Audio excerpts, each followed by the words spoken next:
Okay, so welcome to this online symposium. I'm Penny Spark, and I'm a member of the Modern Interiors Research Centre at Kingston University in London. The symposium has been organised jointly by the Cité du Design, Saint-Étienne in France, and the Modern Interiors Research Centre. And the aim is to engage an international audience with some of the themes that are being presented in Saint-Étienne in the exhibition entitled At Home, Panorama de nos vies domestiques. And you can see this on the slide that's being shown. Okay, it forms part of this year's design biennial in Saint-Étienne, the main theme of which is bifurcations. And we will hear today from the director of the Biennale, Olivier Pericot, in just a moment, the curators of the exhibition, who are myself, Jana Schultz, and Kat Rossi, who I think you can also see on screen, all members of the Research Centre in London, and as well some of the artists and designers whose work is being exhibited in the exhibition. The exhibition is on until the end of July, and we hope that this event will encourage you to visit it if you haven't done so already. Now, before we get underway, I've got a few housekeeping matters that I just need to share with you. First of all, there is just one link for today's event, which goes on all day. So we have breaks, we have coffee breaks and a lunch break, and in a moment I'll show you the program and you'll see when those are. But essentially, if you could close down your video and your sound during those, but maintain the link, because it's one link going through the whole day. Secondly, we will be inviting questions from yourselves about all the talks that are happening today, and they should be added to the Q&A function of Zoom, which hopefully you can see on your screen, not the chat. And I'd like to emphasize that. Please put them in Q&A and put them in either before or during the sessions, but ideally before. So as you hear the talks, if you could put your questions up online, that would be great. And we will pick them up when we come to the panel sessions and discussions. Now, the event can be followed either in English or French, and you need to select which of those you prefer, again, with the function on Zoom. The whole event is being recorded, but only the names of the members of the audience will be visible. And if you want to tweet about the event, if you look at the screen, you can see that on the top right, you can see the addresses. You can use the Merck Twitter handle, the Saint-Étienne Twitter handle, or hashtag at home. So now I'm going to take you very quickly through today's program, and that will be followed by a short introduction to the exhibition by the three curators. So there you have on screen the program itself. You can see that we're starting in Central European time at 10 o'clock with the introduction that we're just about to present. That'll be followed by the keynote by Olivier Pericot, followed by questions and a panel discussion. So please put your questions online as you're listening to Olivier. Then we have a coffee break. Then we come back with two conversations. Jana will be talking to Rian Makink of Makink & Bey, and I will be talking with Anab Jain of Superflux. And again, we will have a question and answer session following that. Then we'll have an hour for lunch, coming back at 2 o'clock Central European time. We will have a discussion or an introduction by the designers of the exhibition, Plaid from London, and they will be giving us a little overview of their design. Then we will have a keynote from Anne-Marie Adams. And again, those two talks will be followed by a question and answer session. Then we'll have a tea break, and we follow that by two more conversations. Kat Rossi will be speaking to Stephen Brooks, and Jana will be talking to Liam Young. And again, one last question and answer session following that. A short summing up by ourselves at the end, and we'll finish at 5 o'clock Central European time. You have to translate that to whatever time zone you're in. Okay, thank you for that. So now we're going to just take you through very quickly some of the themes of the exhibition itself. So either some of you may have seen it, others hopefully you will be going to see it if you get the opportunity. So the exhibition is called At Home, and it consists of 5 sections, which you can see there: Utopia, Shelter, Identities, Wellbeing, and Connected. So we're going to in turn take you through those sections quite quickly. So let's start with Utopia, if we may. So the first section of the exhibition as you enter is a display of images that you might be very familiar with from magazines, from shop catalogs, retail catalogs, through the media, through Instagram. And these are images of ideal utopian homes that, of course, we'll never achieve. And the idea is to familiarize or to be familiar to the audience as they come in. And these are idealized, smart, fashionable interiors that we would all want to live in, of course. But the idea is actually that while these are familiar, these are not really the focus of the exhibition itself. And there you see another idealized bathroom. The exhibition itself is taking actually a different direction. So while we're familiar with these images, we will actually be introducing you to some rather different themes. So let's move into the first one of those.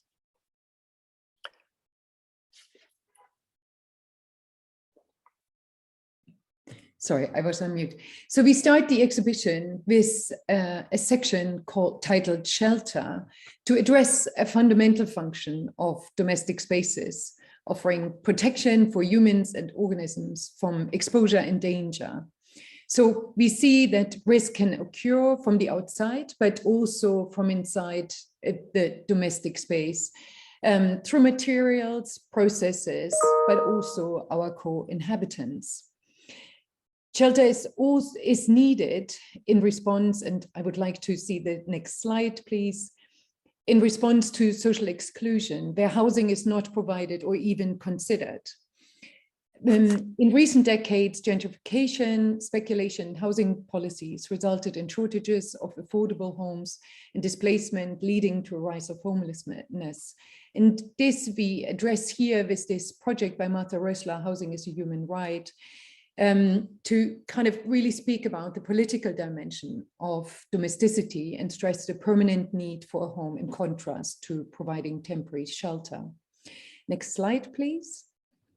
So shelter is an elemental function domestic spaces provides, and it protects from atmospheric exposure, threats, danger, and can even secure survival. As you can see here, address is done in Raby's Faraday chair as an internal or the danger for radiation. But then also we speak about that in the age of the Anthropocene, shelter cannot only be understood as a requirement for human beings, but for all living and organic matters. And that is something we want to kind of talk about with Marlene Husso's Please Stand By, which is a project that provides shelter for city insects, or as she calls, a bee hotel. As I said before, risk can also occur within the domestic space for materials, processes, but also people, the people that we live with. We end this section with the idea of the domestic space or shelter as not only connected to notions of protection, but also to escape and refuge from our daily lives. Often the domestic is defined as a space to relax, allowing access to fiction and dream, which might offer transformative experiences, and even the desire to escape the permanence of the home in exchange for a nomadic life, which you can see in the front picture. I think we might have another picture that shows this project. Yes, more the nomadic furniture from Buckingham Bay, and we will talk about both projects in more detail later. I hand over. Thank you, Jana. Good morning, everyone.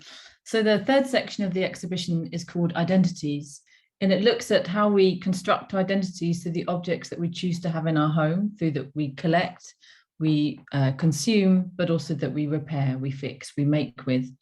And it's divided into three sections. And the first section very simply talks about how we all have different identities, and so therefore our homes, the objects we choose to have in them, all look different. But we also look at how designers have sought to enable that expression of our individual identities through their design work. So an example of this bifurcation that frames the exhibition. And a good example of that is Stephen Burks, who I'll be talking to later, with his roping stool from 2011. And it's made of a series of manila rope from the Philippines that's been dipped in black rubber and then wrapped around with these fabric kind of samples from the Italian house Dedon. And so we see this kind of hybridity of identities that he thinks is quite key. The next section talks about how the effects of globalization, of consumerism, of technologies on the home. This is a project that looks at the effect of Airbnb on 30 different photographs of bedrooms from all over the world. And we see a kind of flattening effect through these the kind of modern technologies.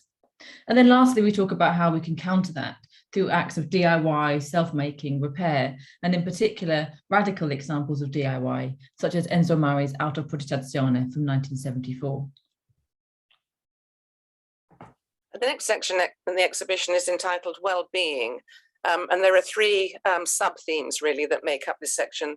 The first deals with the question of nature inside spaces, the second with the idea of the sustainable home, and the third with health and happiness in the home.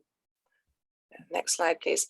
Okay, we have here a still. It's a still from a very short film made by Superflax, and I'm actually going to be talking to Anna Jane, who's one of the team of two that makes up Superflax, a bit later, so you'll hear a lot more about this film. Unfortunately, we can only show you a still at the moment. We haven't got time to show the whole film, but the film is fascinating. It's envisaging an apartment in the year 2050, when climate change has sort of wreaked havoc on our food supply and our way of life, and then envisaging a flat that has to respond. And it's a way of kind of preparing people for what's to come. But we'll be saying a lot more about that a little bit later on. And in this sustainable section, where we deal primarily with use of natural materials, but also with the idea of recycling and the importance of the home not being a place where waste is created, but in fact absorbs its own waste. This is just one of the exhibits in that section. It's Daily Dump. It's a set of compost containers from India made by local ceramic maker. So it's an example of one of the kinds of ways in which we deal with waste. And in the health and happiness subsection, some designs in the exhibition by a group based in Milan, Lanzavecchia and Y. And essentially, these are three objects that help with people who have poor mobility, but they're designed to not look medicalized, not look as if they've come from the hospital, but to look as if they can be absorbed in the home. And you can see that there's a computer holder or a tablet holder, something for carrying your knitting around or something for carrying your tea. So these are objects that are designed to be integrated into the domestic setting. And the final section of the exhibition is called Connected, and it thinks about connectivity in two ways. On the one hand, the idea of digital connectivity and how that helps bring us together with homes all over the world. And we have projects that think about this in a speculative sense before these technologies existed. So we have projects from the 1960s, 1970s, and 1980s. Here we see Ugo La Pietra's Casa Telematica from the 1980s, in which he envisages screens all over the house of all sorts of manners. And in a way, that's a reality that many of us are now used to. In fact, we're engaging with writers as we speak. But we also look at the manifestations of the realization of these kind of promises of technology. We look at objects like Amazon Echo that many people find useful in their homes. But we also question some of the other kinds of connectivity that those objects embody. So behind it, you see a project called Anatomy of an AI System, which looks at the labor conditions, the material processes, the manufacturing, all those kind of real and intangible and physical connections that make up these kind of objects. And then the second section talks about a different kind of connectivity, and one that became increasingly kind of to our minds during the COVID pandemic. And that's the idea of community, of the neighborhood, of the people, the connections on our doorsteps. And we've got projects from all over the world that both predate COVID and also think about responses to it. So this is a project from Rotterdam, which talks about how a community came together and built a garden in a kind of empty housing plot that everybody could use. We look at projects, as I said, all over the world, including in Outer Mongolia, which is shifting from a nomadic to a settled society, and which has a very different idea of what community might mean, and which saw the construction of a special community centre. So we finished the exhibition with a provocative visualization of an extraordinary alternative future, which is called Planet City by Liam Young, who I will speak to later. It acknowledges the impact of globalization and an unsustainable economic extraction on the environment and proposes to relocate humanity from the existing networks of cities and supply chains into a single urban metropolis. Planet City would then become home to 10 billion people, the projected population of the Earth in 2050, allowing the rest of the world to rebuild and heal. We want to show with this project really how home becomes a larger entity. It becomes the planet is our home. And at the same time, we want to highlight what radical ideas are needed in the complex world that we live in at the moment. Thank you. Thank you.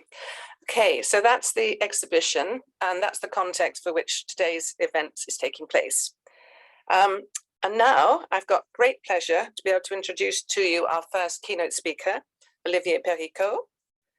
And Olivier is a designer, researcher, and exhibition curator, and he's currently Director of Research and the Scientific Director of the International Design Biennale in Saint-Étienne. So Olivier, welcome, and perhaps if you'd put on your screen and upload your slides, that would be great.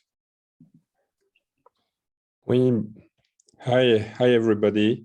Thank you for this invitation. I'm very happy to be there with you, and it's a way of building our relationship since we start this biennale, and this is a way of connecting this project of biennale with other institutions and other people. I will speak in French because I will do a presentation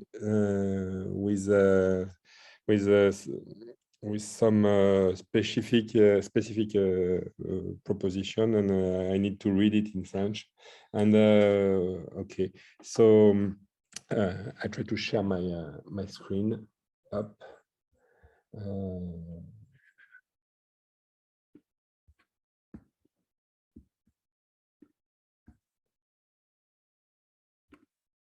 Okay, I don't know how it works. Autoriser.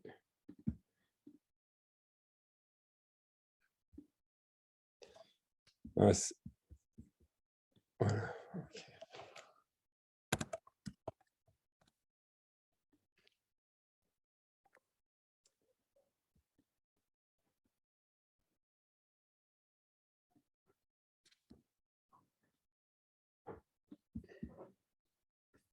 Voilà. Is it good for you? Did you see something?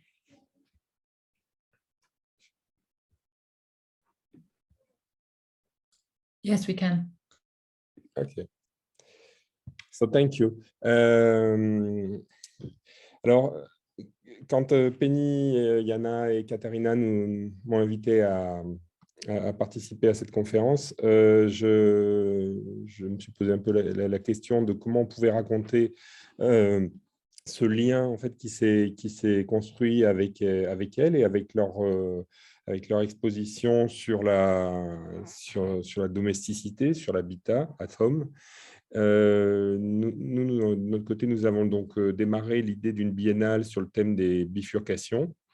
Les bifurcations, c'est à la fois des bifurcations qu'on subit de plein fouet, comme une catastrophe environnementale, comme une guerre ou une situation externe qui nous perturbe dans nos sociétés, ou c'est des bifurcations qu'on choisit, qui vont être des partis pris dans nos comportements ou dans l'évolution de nos habitudes.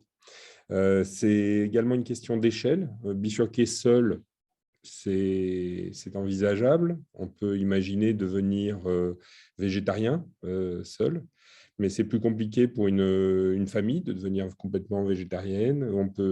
C'est plus compliqué de se passer de l'automobile, par exemple, pour une famille. Et à chaque fois, plus le groupe augmente, plus ça devient compliqué. Pour une ville, devenir végétarienne ou arrêter l'automobile, c'est complexe. Et pour un pays et pour des millions de personnes, c'est pratiquement impossible. Donc, ces constructions des bifurcations, elles demandent de repenser la question des échelles, la question de comment cela peut se déployer. Et donc, on a pensé une biennale qui s'intéressait à des choses plutôt faibles, plutôt diffuses, pas forcément des grands gestes de design, mais plutôt essayer de comprendre ce qui se passait à l'intérieur de petits processus ou de petits modèles. Et ce qui fait que c'est une biennale qui se pose comme ça, avec beaucoup de temps pour venir réfléchir dans les expositions. Et la demande qui a été effectuée aux commissaires et le choix qui a été fait des commissaires, c'était de proposer plusieurs types d'entrées, plusieurs façons d'aborder le sujet. Avec des méthodes qui viennent toutes du monde du design ou des sciences humaines et qui permettent comme ça de déconstruire et comprendre ce qui se passe dans le design et puis plus indirectement dans nos environnements. Donc là, le choix de travailler avec Penny, Yana et Katerina, ça a été plutôt d'avoir un regard qui vient d'une méthodologie très rigoureuse, qui est celle de l'histoire du design, et qui permet en fait de créer un pont très direct avec le public, parce que ce sont des modalités d'approche du design qui sont déjà connues. Les musées ont organisé des modes de médiation et des modes de transmission des savoirs qui sont déjà très partagés. Et pour nous, c'était important d'avoir cette entrée pour le public. Et c'est la première exposition qu'on a souhaité faire, puisque c'est une expérience commune qu'on peut avoir de notre espace domestique. Et en plus, à cela s'ajoute évidemment la grande expérience mondiale du Covid, où la population mondiale s'est retrouvée confinée, ce qui est peut-être la seule expérience commune qu'on a pu avoir depuis des millénaires. Alors, la question des bifurcations, pour aborder la question des bifurcations, la première chose que je souhaite faire, c'est ce qu'on essaie de mettre en termes de méthode, c'est d'abord de décrire. Et alors pour ça, je vais remonter dans le... Attends, pardon, je ferme la fenêtre, il y a du bruit.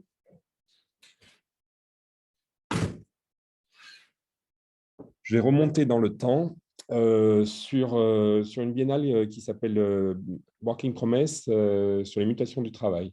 Et donc, dans cette biennale, on a tenté de décrire ce qui se passait au niveau de l'habitat, et ça va faire le lien avec l'invitation et le travail qui a été développé par les commissaires anglaises.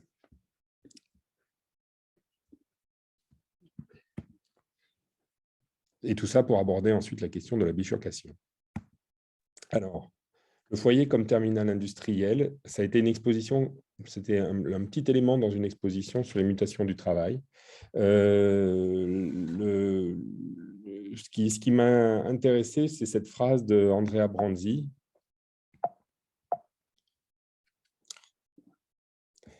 Une civilisation industrielle, donc, où chacun est à la fois ingénieur et auteur de projets, dans le sens où chacun fait usage de son génie et projette sa propre identité. Une civilisation où tout est industriel, autant la production en série que la manufacture, autant les technologies avancées que les technologies primitives, autant le produit destiné à une longue durée de vie que celui éphémère qui ne durera qu'un jour, voire une heure. Peut-être l'ancien terme industrial design ne désigne-t-il aujourd'hui qu'une spécialisation qui n'existe plus en tant que telle. Tout est design, tout est industriel. Donc, cette phrase de Branzi m'a permis d'ouvrir cette réflexion sur le foyer, c'est-à-dire l'espace domestique ouvert à cette nouvelle dimension qui est d'être un terminal industriel, c'est-à-dire le bout d'un processus industriel. C'est-à-dire qu'on est dans un espace qui, d'un seul coup, dans lequel aboutit et débouche toute une part de la production mondiale. Et il va falloir former les individus pour accepter ce débouché d'objets et de processus. Donc, aux prémices de l'ère industrielle, le foyer s'est développé en imitant des procédés mis au point par les usines pour pouvoir aux tâches ménagères. On se rappellera de comment l'organisation scientifique du travail a débarqué dans l'habitat. Mais avant ça, même en 1840, avec le American Woman's Home de Katharina Beecher, on a pu découvrir la première synthèse de l'incursion des modèles industriels et surtout les modèles d'organisation industrielle à l'intérieur de l'habitat. Ça s'est poursuivi en 1926 avec la cuisine de Francfort, la cuisine conçue par Margaret Schutte-Liotsky à Francfort, et qui a appliqué ce principe d'organisation à nouveau. Là, on était dans l'organisation spatiale de la cuisine, mais avec des process qui étaient enchaînés les uns derrière les autres. Et comme on est de Saint-Étienne et qu'on a à côté de Saint-Étienne Firminy, qui est un des plus gros projets d'architecture de Le Corbusier en Europe, on peut y découvrir la cuisine conçue par Charlotte Payan et Le Corbusier, qui a été conçu, qui est un modèle qui a été conçu aux alentours de 1946 et puis qui a été répété dans les différents bâtiments de Le Corbusier. Et, pardon, je n'avance pas les images en même temps. Et on a, dans cette cuisine-là, la ménagère devient une femme tronc. Et au cœur du dispositif, elle accède aussi bien aux fonctions internes de la cuisine, le lavage, la préparation, la cuisson, le dressage, qu'aux fonctions externes, les relations avec les occupants du salon derrière un bar, les relations avec les livraisons provenant de la rue à travers une trappe, tout cela dans un espace de moins de 4,8 mètres carrés, mobilier compris. C'est le lieu de contrôle mécanisé du foyer pour une opératrice tournant sur elle-même. À la ménagère, écrit Charlotte Payan, d'avoir le sens de l'ordre comme un barman, aux ingénieurs d'assurer une parfaite aspiration des odeurs et des fumées. Et donc, ces premiers designers de l'espace domestique ne s'embarrassent pas vraiment de réflexion sur le statut de la femme et le rôle qu'elle va jouer au sein de cette organisation-là. Par contre, dans les années dans les années 60, des designers, mais aussi des militants, se mettent à critiquer ces processus-là et à en les rendre absurdes, par exemple comme François Dallegré avec la cuisine nomatique. François Dallegré qui est déjà présent dans plusieurs de nos expositions de la Biennale de cette année à nouveau, entre autres dans une image que présente Atom, avec une image où il est représenté avec Reiner Banham, qui est une image emblématique de l'histoire de l'architecture radicale. Dallegré, on lui avait demandé de nous reproduire en fait un dessin d'une cuisine automatisée qu'il a fait en 1962. Et qui est une cuisine absurde qui ressemble à une chaîne de production.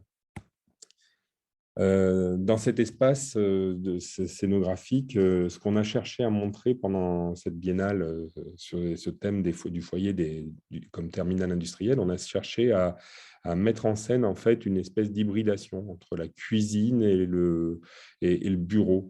On a fait un choix scénographique qui montrait toutes ces connexions qu'on peut retrouver à la fois dans les typologies des objets, mais aussi dans les façons de penser les usages au sein de l'habitat.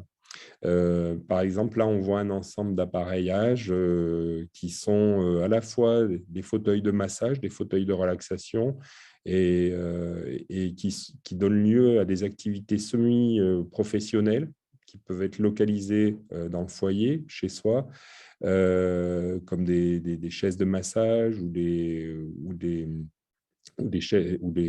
sièges de bureau, tout ça s'hybride avec la question de préparer l'alimentation.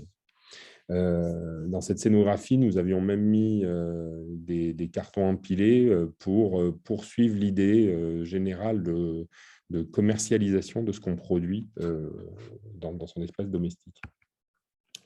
On avait également reconstitué ce qu'on appelle des kitchen garages, kitchen appliance garage, qui sont des dispositifs qu'on retrouve dans des cuisines américaines de rangement des appareils domestiques dans une efficacité encore plus développée. C'est-à-dire que là, on voit vraiment les idées de Beecher, mais poussées à l'extrême dans un mode de consommation maximum.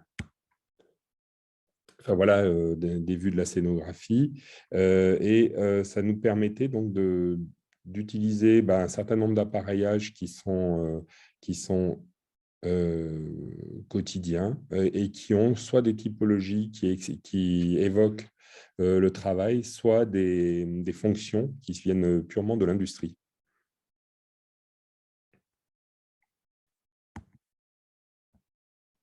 Pardon. On retrouve ça avec par exemple, des grilles-pains. Alors là, c'est une proposition critique de la part d'un designer, mais c'est un grille-pain de 40 toasts. Mais on va voir juste au-dessus un tire-jus, un extracteur de jus, qui est un appareil qui vient du monde professionnel et qui aujourd'hui équipe un certain nombre de cuisine, ou plus bas, là, vous voyez dans le coin à droite, une fabrique de pilules où on fait soi-même ses propres pilules de vitamines et de compléments alimentaires. Évidemment, tout ça se prolonge très facilement dans le monde du numérique. Et là, on va retrouver des appareils qui sont à nouveau d'ailleurs présentés dans l'expo Atom. C'est Alexa, la borne d'Amazon, qui sont des appareils qui vont petit à petit instituer encore plus de démarches, on va dire, industrielles au sein du foyer. Alors, lorsque je commande en ligne, alors avec l'apparition de la domotique au cours des années 80 et enfin le Wi-Fi en ce début du XXIe siècle, la présence du digital systématisé, le déport des tâches industrielles, mais aussi celui des activités de service à la maison, les interfaces liquides et conviviales facilitent l'intuition devant l'outil.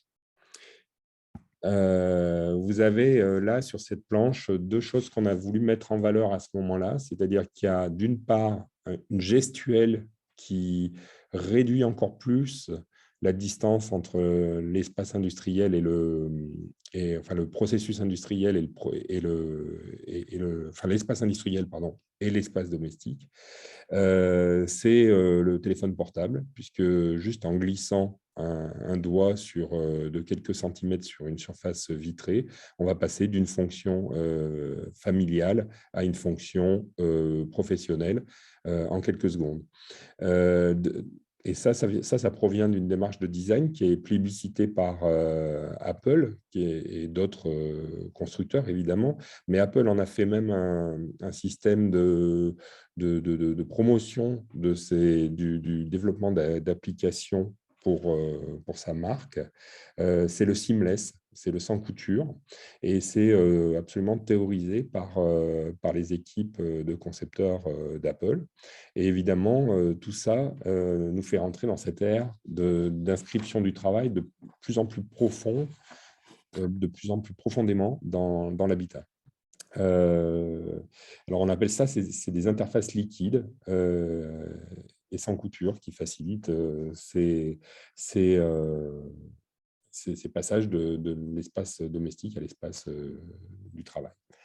Alors lorsque je commande en ligne un achat et que j'effectue le paiement sur une interface dédiée, que j'attends le SMS de ma banque qui me permet de valider la procédure que je déballe, la procédure, que je déballe et assemble tout ou partie de l'objet reçu en kit, que je gère à travers plusieurs applications la conception, la connexion de l'appareil aux différents réseaux, électricité, fibre numérique, dont son usage dépend. Je confirme mon habitat comme un terminal industriel. Lorsque je déchiffre des CAPTCHA pour Google, lorsque les machines surveillent ma chaîne du froid et me suggèrent la recette à exécuter à partir des restes qu'il y a dans le réfrigérateur, alors je suis au cœur de l'activité de mon foyer comme terminal industriel.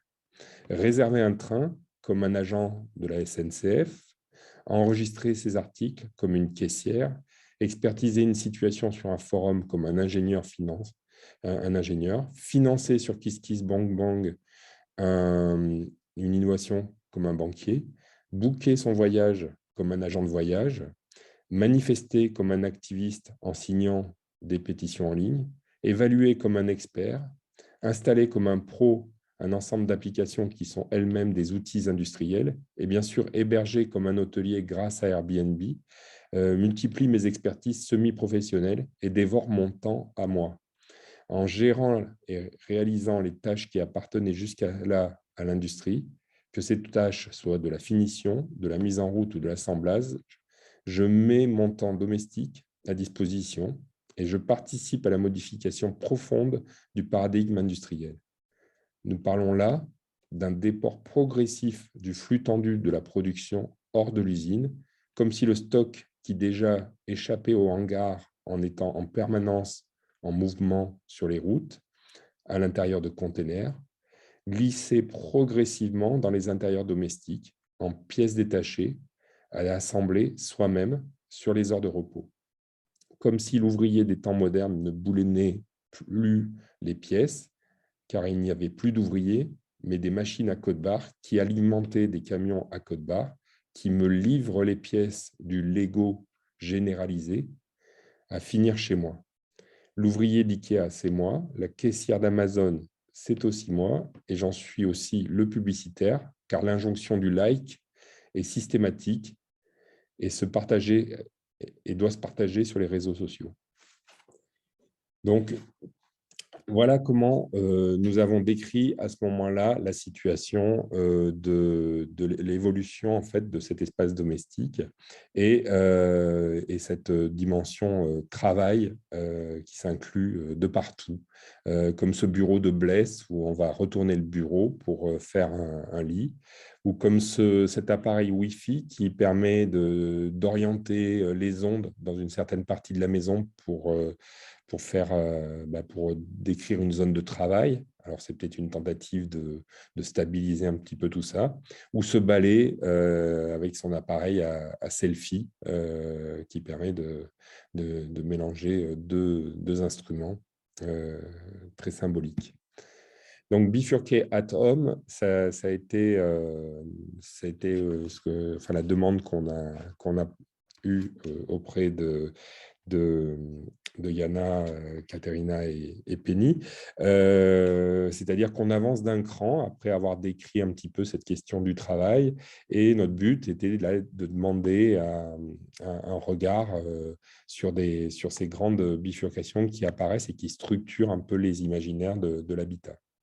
Donc, bifurcation, on l'a pris dans ce sens-là, c'est-à-dire que quand on voit le nombre de publications qui annoncent la catastrophe, qui sont des tribunes importantes signées par des milliers de scientifiques, le 13 novembre 2017, 15 364 scientifiques de 184 pays annoncer qu'il serait bientôt trop tard pour infléchir l'impact négatif de l'activité humaine sur l'environnement et le climat. Et on est en 2017 et aujourd'hui, en 2022, on prend progressivement conscience de cette situation-là, mais ça a commencé bien plus tôt puisque le rapport Meadows date de 1972 et les COP ont commencé à partir des années 80 et se sont révélés des objets très lent à mettre en œuvre des solutions. Donc, l'habitat, pour nous, quand on s'est abordé, c'est la question de la perfusion de cet habitat sous tout un appareillage complexe. Alors ça, c'est une exposition qui a lieu en ce moment à Paris, qui est un salon qui s'appelle Survival Expo et qui pose des questions quand même profondes, c'est-à-dire comment survivre, comment cette image de la survie se fait toujours dans des modes individuels et dans des situations de rêve, et avec toujours l'idée qu'on va s'échapper individuellement de la catastrophe. Et ça, c'est des imaginaires qui sont très fortement construits par le néolibéralisme et par la production de fiction qui sont très efficaces sur nos esprits. Alors là, cette image, je la trouvais particulièrement fausse et ce salon est absolument effrayant. Notre démarche serait plutôt de noter l'emplacement des galets, c'est-à-dire les signes faibles et la modernité, enfin les radicalités diffuses. C'est ce que nous avons poussé dans cette biennale. Alors, cette biennale, donc, elle est construite selon 4 points. Pardon. Hop. Choix de présentation de méthode. Avant tout, on montre le design comme une méthode. On souligne ses radicalités faibles et diffuses, prend le temps de découvrir des propositions discrètes, fines, sensibles. Ce n'est pas un design solutionniste comme on a pu voir sur le salon précédent. C'est plus de collaboration, de collectif, de tâtonnement et d'expérimentation. Et je crois que c'est ce qu'on voit dans toutes les expositions. Enfin, c'est une diversité de formes d'exposition avec des cultures de l'exposition très différentes, que ce soit muséale, mais aussi construite autour du débat ou cartographique ou résultats d'expérimentation. Il y a plein d'expressions pour plusieurs types de publics et pour rentrer dans ces sujets-là qui sont complexes. Donc, les bifurcations, on a choisi de grandes thématiques: maison, automobile, corps, Afrique, les Afriques, bien sûr, et apprentissage. Et on peut voir sur le site web quelques-uns des titres des expositions. Et enfin, on a un magazine de la Biennale qui a été un gros développement qu'on a porté en parallèle de cette Biennale. On a souhaité mettre beaucoup de documentation en ligne, tout ce qui documentait cette préparation, de façon à toucher au maximum donner un maximum d'informations sur ce qui a été produit. Donc, on va retrouver à la fois des entretiens ou des enquêtes qui permettent de décrire ce qui se passe soit sur le territoire stéphanois, mais au-delà, des chercheurs, des cinéastes, des artistes, etc., qui ont travaillé sur ces sujets-là.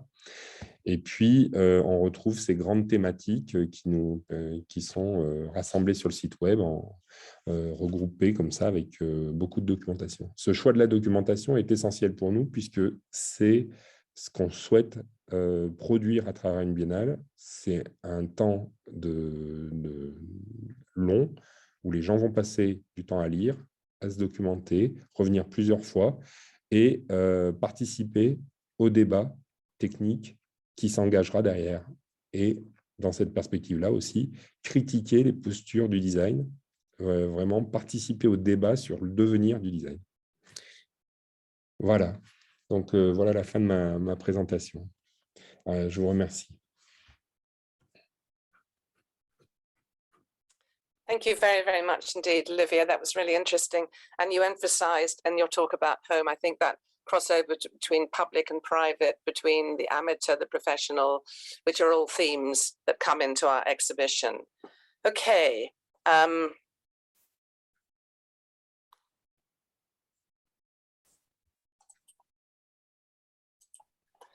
I've gone back onto the original, so I will speak in English now. Hopefully, Olivier, if I speak slow, you'll understand, and perhaps we can converse in English now. We have about 10-15 minutes for some questions for you. And hopefully we can pick up on some of the points that you made. We don't have any questions, I don't think, that have come into the Q&A yet, but perhaps if people would like to put some questions in the next 5 minutes, few minutes, for Olivier, we'd have time to ask him. But before you do that, perhaps I can start with some broad questions, and Kat and Jana might want to join in as well. I was going to ask you the question, do you think design is going to be the same post-COVID? It's a very big question, I realize. It's like all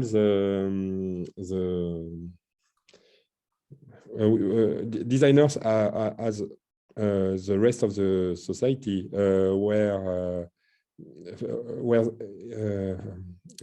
part of the people who can't do anything during the COVID, and when we focus on the activities that they can develop during the COVID, you can see that two models typical from the two big models which are very connected with design: the industrial model and the third place model, you know, the Fab Lab and stuff like this, which is a second model of production, were impacted by the COVID.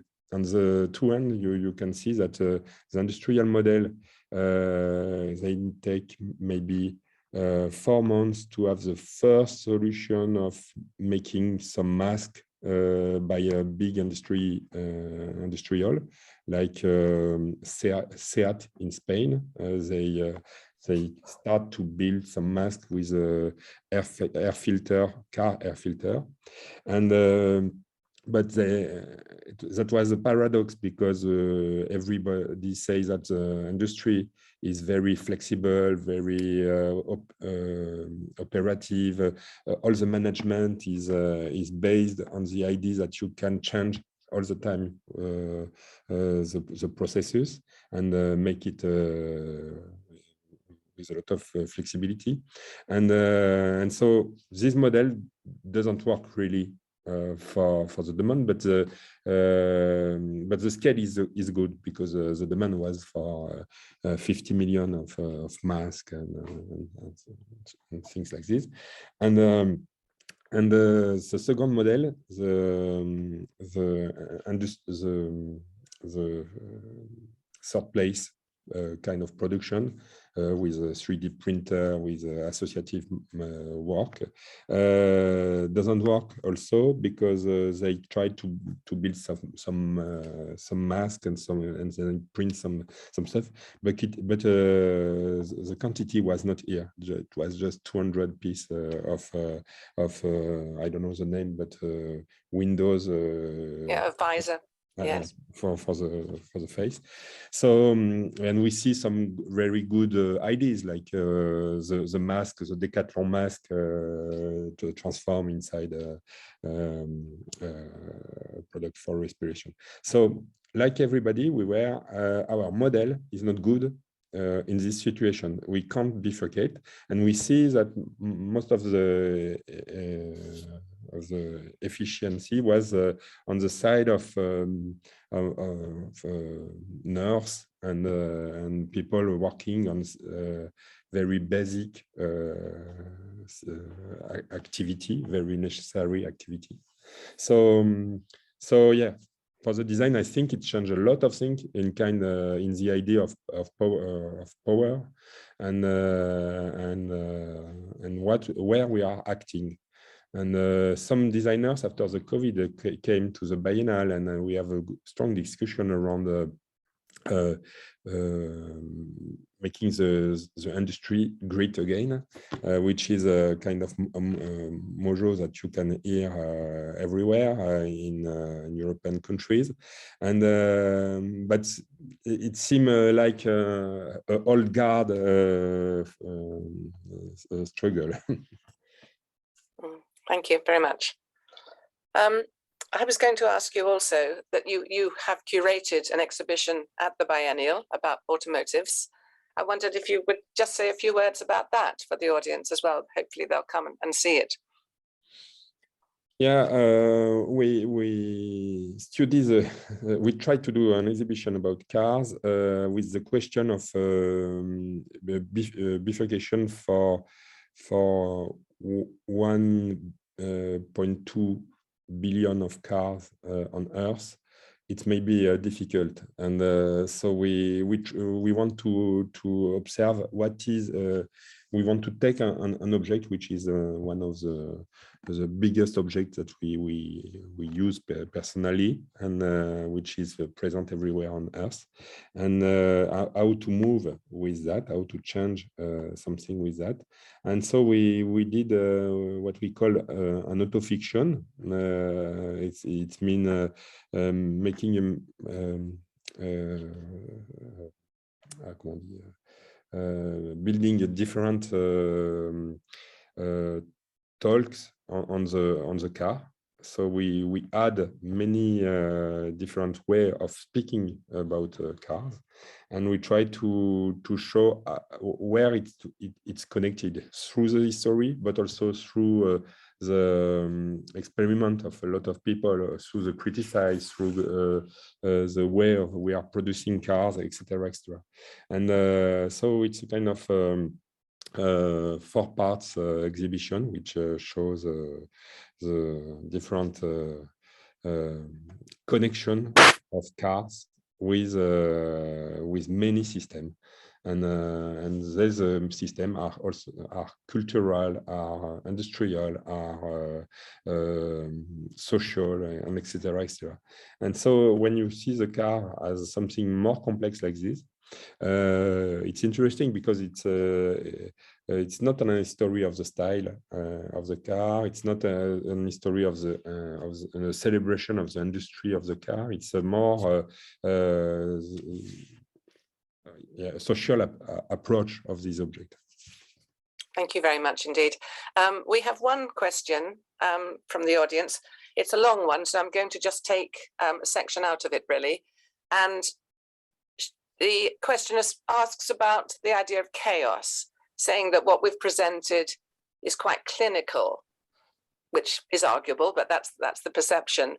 And I think the question is about where is the human? Where is the messiness? I wonder, Olivier, do you have a comment on that? I don't. Maybe it's interesting. I see the project you show is an apartment with all the plant inside, and looking like a classical apartment, but with something very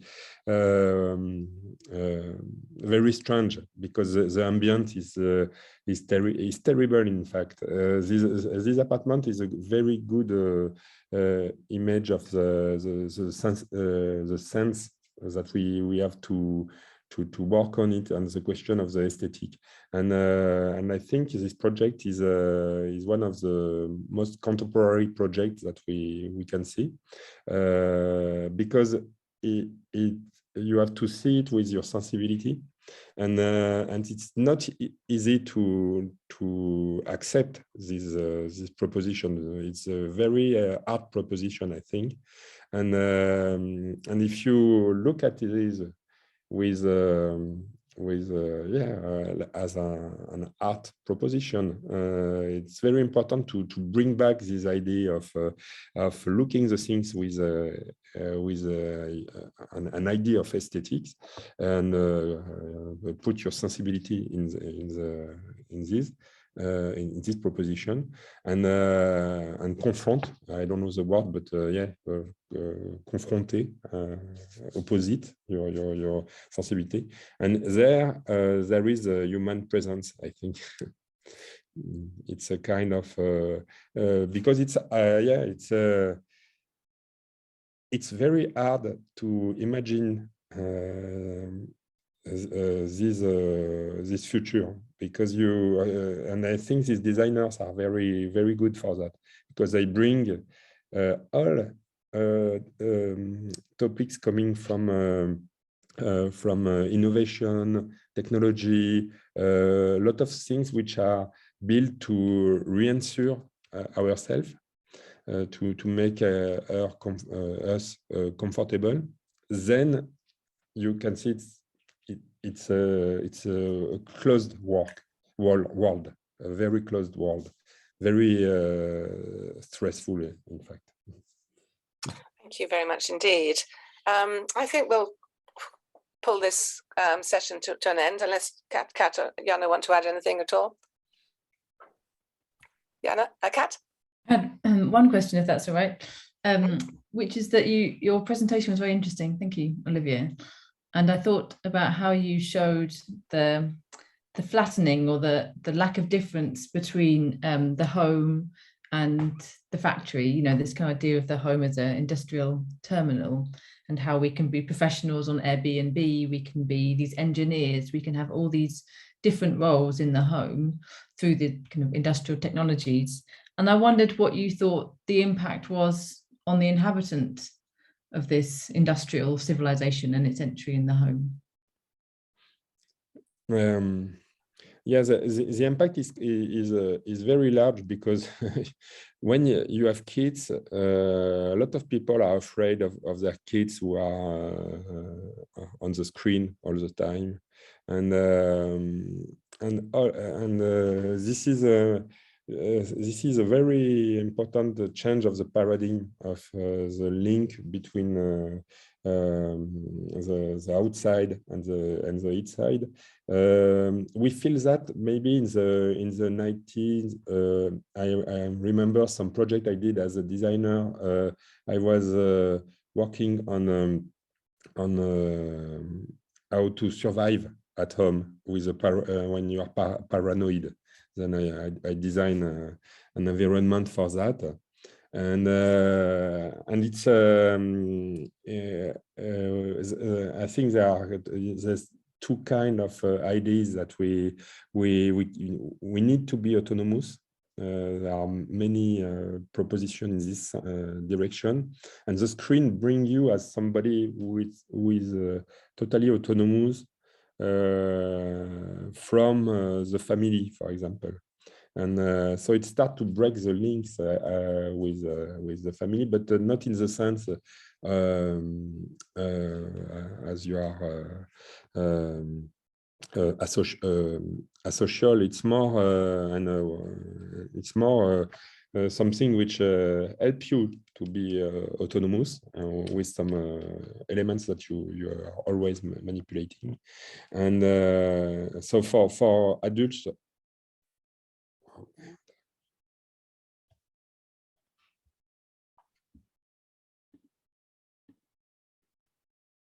Okay.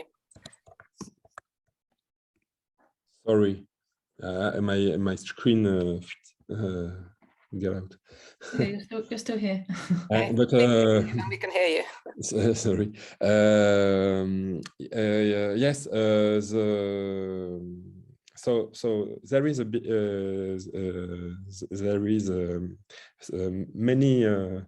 many factors will change with that, and we feel comment dire, I can speak in French, maybe it's more easy for me. Mais il y a un changement de paradigme très profond dans cet espace domestique, puisque la zone de travail a pénétré jusque dans le lit, qui était un endroit où encore le travail était exclu. Mais avec les appareils qui ont des capacités à vous suivre de partout, vous avez en fait tout le temps cette présence du travail, mais aussi du loisir, tout le temps avec vous, quoi. Et ça, que vous soyez aux toilettes, dans votre salle de bain, dans votre chambre, d'amener ces éléments-là qui étaient quand même réservés à des sphères extérieures, c'est extrêmement bouleversant pour l'humain, quoi. Et donc on peut s'attendre à ce que ça nous transforme profondément. Et ça veut dire que la question du loisir, par exemple, ou la question du travail est loin d'être finie. C'est-à-dire comment on va exploiter ces espaces-là. Et on sait parfaitement que l'exploitation permanente des espaces libres est le grand enjeu de toute l'industrie aujourd'hui. C'est-à-dire qu'il y avait un enjeu qui était avant la consommation. Là, aujourd'hui, l'enjeu, c'est d'utiliser vos temps libres. Donc, c'est quand même très différent d'avant, puisque la consommation avant s'effectuait probablement dans des moments dédiés à la consommation. Mais là, il faut utiliser tous les temps libres. Et c'est une bataille mondiale autour de l'usage de ce temps libre. Et des pays comme la France qui sont très, qui ont des grands services publics, le service public suit cette même injonction à vous occuper tout votre temps.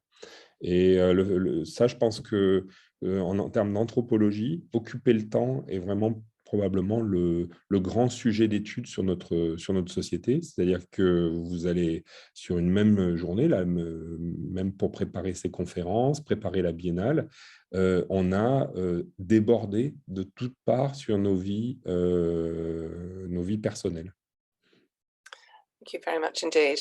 I think we will leave that there, but I think that's a very good point at which to finish this session. I think you've presented very, very well the complexities and the ambiguities and the kind of tensions that exist in a home, which is very much the themes of the rest of today. So thank you again, Olivier. Thank you very much indeed. Thank you. Thank you very much. Bye-bye. Bye-bye. We're going to have a coffee break now until 10:30, and we will return with a session that will be moderated by Kat. And in that session, we will have Jana speaking with Rianne Mackink of Mackingham Bay. And then I will have a conversation with Anab Jain of Superflax. So we'll pick up again this apartment, which seems to be so important to our discussions now. And that will be followed again with questions. So please, as you're listening to the talks in the next session, if you could post your questions onto the Q&A, that would be wonderful. But in the meantime, we'll have a break until 10:30. So thank you again, Olivier. Thank you, everybody else. Bye-bye.